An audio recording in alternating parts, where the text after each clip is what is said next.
Good morning, everybody.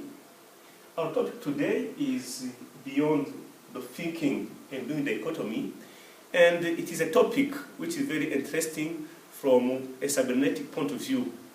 Norbert Wiener defined cybernetics as the science of communication and control in the machine and the animal. So here we are looking at how the process of communication and control go on in human beings. There is a well-entrenched metaphysical dualism which assumes make a distinction between physical objects and their mental representation. This tradition, which goes back to Descartes, subscribes to a metaphysical dualism which opposes material objects, or in Latin, res extensa, and mental processes, res cogitans. This metaphysical dualism is assumed rather than proved. It implies a substitution of an ontological dualism which distinguishes substance from form, actuality from potency, substance from accidents, essence from existence, reality from appearance, eternity from time, and the soul from the body. With modern science and the demands of metaphysics, there is an epistemological dualism which emerged. It opposes reason to faith, empirical experience to rational understanding, positive, real facts to ideal, principles, representation, wishes or dreams, physical object, and mental ideas, concept, or representation. It opposes practice to theory, knowledge, or episteme, to opinion, or doxa, thinking to doing, and our topic for today, reflection to action. The last distinction from reflection and action assumes that chronologically we should think before we act. Secondly, it assumes a superiority of reason over other human non-physical processes such as emotions. It also assumes that physical objects are external to us while the representations are internal. However, it does not provide a tangible boundary between the external world and the internal world. The proponents of the thinking and doing dichotomy do not realize the metaphorical nature of the proposition. They keep quoting traditional theories, such as Locke's idea of the mind as a tabula rasa, a metaphor borrowed from painting, or current accounts of mental representations as pictures of reality. This is a metaphor borrowed from photography. The development and unprecedented diffusion of electronic computers seem to provide a suitable conceptual framework for accounting for mental processes.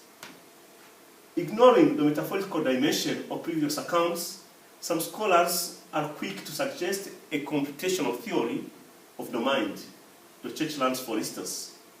They suggest that reflection is indeed a computational process. Reflection is therefore likened to a computer algorithm which occurs as mental software while actions take place in the physical hardware. However, this shortcut should not be taken quickly. One, the thinking and doing dichotomy is the consequence of a metaphysical reductionism that can be challenged. That is, reduction of natural processes to mechanical processes. Information processing in humans is much more than computing. Cooney has pointed out that most people, then and now, thought of our planet as populated by 4 types of beings. Inanimate bodies, those are objects like rocks, soil, even liquid and gases, plants, living bodies such as vegetables or even mosses, animals, sentient living bodies including birds, fish, and the land animals, and then humans, sentient living bodies of a specific form with distinct capability such as reason and speech. What is interesting in this model is that to pass from one type of beings to another level, there is an addition of an attribute. That's why this model is cumulative, because each higher level from the first to the fourth includes the lower with the addition of a further attribute. Descartes' reductionism results actually in reducing the second and the third level of the tetrad to the first, on the ground that plants and animals were to be understood merely as machines, complex systems of movable parts that can enable them to behave adaptably in the environment. A cybernetic model, instead of reducing natural processes to matter and motion, the mechanical models, I should call it, adds order and purpose as a part and parcel of natural processes and systems. When dealing with natural processes and systems using a cybernetic model, we are not dealing with dead matter, ever static and immutable. Even the concept of motion itself is not restricted to change position in space. It can portray, as originally used by Aristotle, any change, including not only material objects and particles in motion, that is, changing spatial location, but also different patterns and processes of organization that confer to natural and material complex systems and processes a certain level of order, negative entropy, or amount of information. This brings us back to Wiener's definition of amount of information as negative entropy or a certain level of order. Matter understood this way implies that we are not looking only at fundamental particles in motion or immutable mechanical laws, but at the various ways through which material elements are set in motion. These are mechanical aspects, but also the various ways material elements organize themselves into structures and processes that are capable of fulfilling natural or artificial purposes.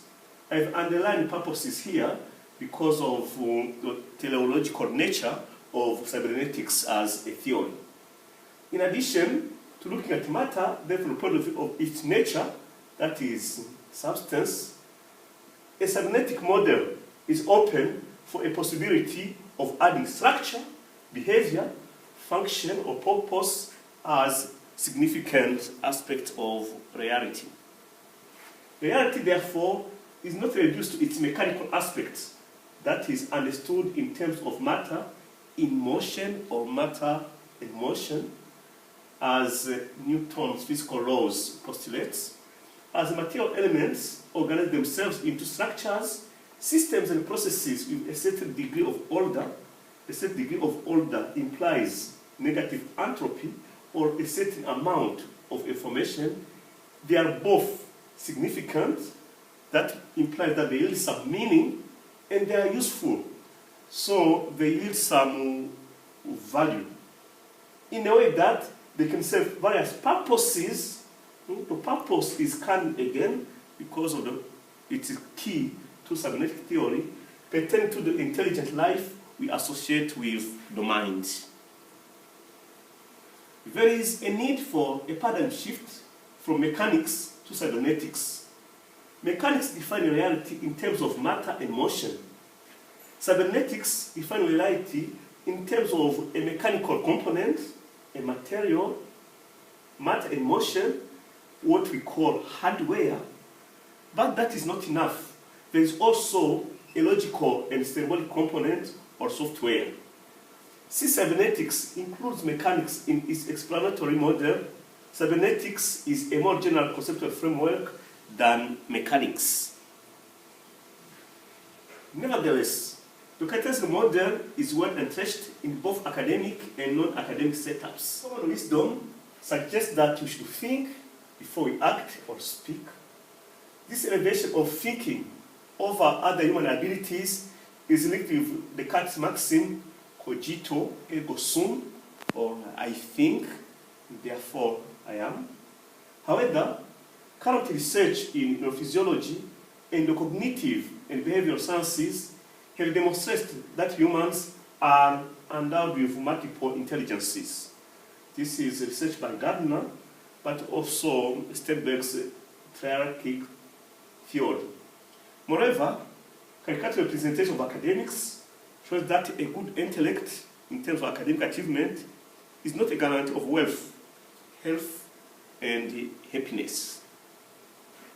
While normative epistemology in the Cartesian tradition define knowledge in terms of true, justified beliefs or accurate representation of the world, there is a possibility of taking advantage of cybernetics in order to represent knowing, not in terms of representing, but in terms of information processing.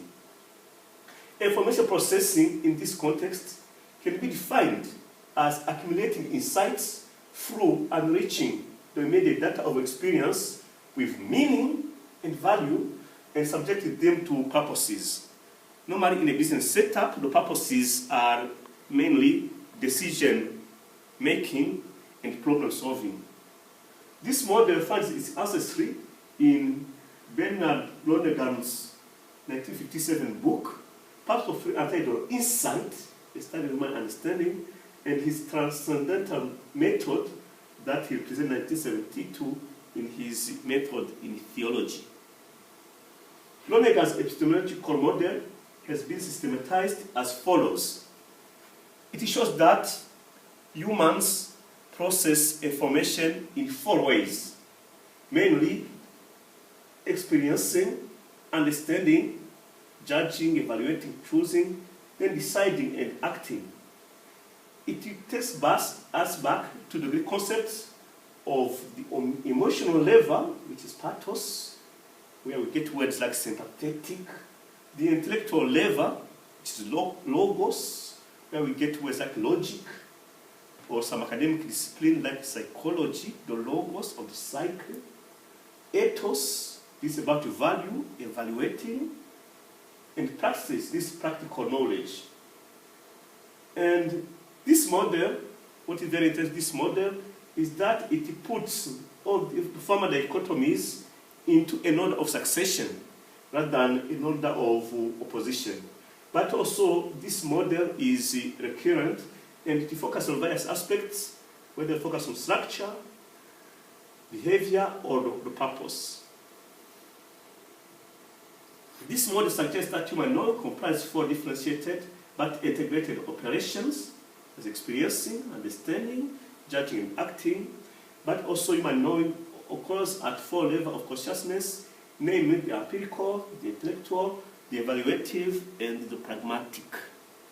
This model, instead of putting human cognitive processes in opposition, for instance, feeling versus thinking, or reflection versus action, put them in a relation of succession, implying a cumulative, recurrent, and iterative process. Our understanding is based on our experience and is continuously confirmed or corrected by new experiences, while at the same time, our understanding informs our judgment or evaluation, choices, decisions, actions, and in continuously changing contexts. The great limitation of the Cartesian tradition is that it reduces human knowing to its intellectual dimension, that is thinking. This creates a situation where epistemology is caged into a formal language which lends itself to predicate calculus, logical inference, and computer algorithm. A dynamic and integrated epistemology is open to tacit dimension, as explained by Polanyi, but also it takes into account issues of meaning, value, and purpose. Dynamic and integrative epistemology accommodates semantic, ethical, teleological dimension in a way that information processing in humans cannot be confined to individual isolated minds. That's why there is a possibility of integrating individual and institutional rationality. Dynamic and integrative epistemology overcomes the thinking and doing dichotomy by postulating an ecological continuity between inorganic, organic, and artificial systems. What happens at the macromolecular level through genetic inheritance, for instance, has a bearing on individuals' cognitive processes when information processing is reduced to what occurs in the vertebrate brain, as it is done in normative epistemology. Patterns of spatially positioning processes in human-made systems, such as social organization, industry, bureaucracy, and current network design and architecture, are also ways of processing information. This ecological continuity brings into focus the role of non-human processors in understanding the limitation of the thinking and doing dichotomy. By augmenting reflection and action with two more operations, that is experiencing and judging, and acknowledging an ecological continuity between inorganic, organic, and artificial systems, dynamic and integrative epistemology creates a possibility for integrating individual rationality and institutional rationality, as defined by Van Gish in 1987. Reflection is no longer considered as just the mental representation of physical objects, but a process of experiencing, understanding, judging, and acting. But also, the processor is being acted upon by subject matters, structures, processes, and ever-changing environments.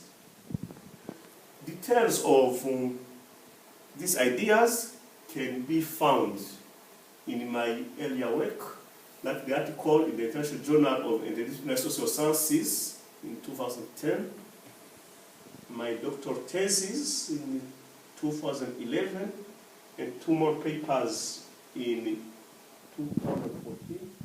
But also in his two books, Method in Theology and Insight, but also in the work by Van Dyck. Thank you very much.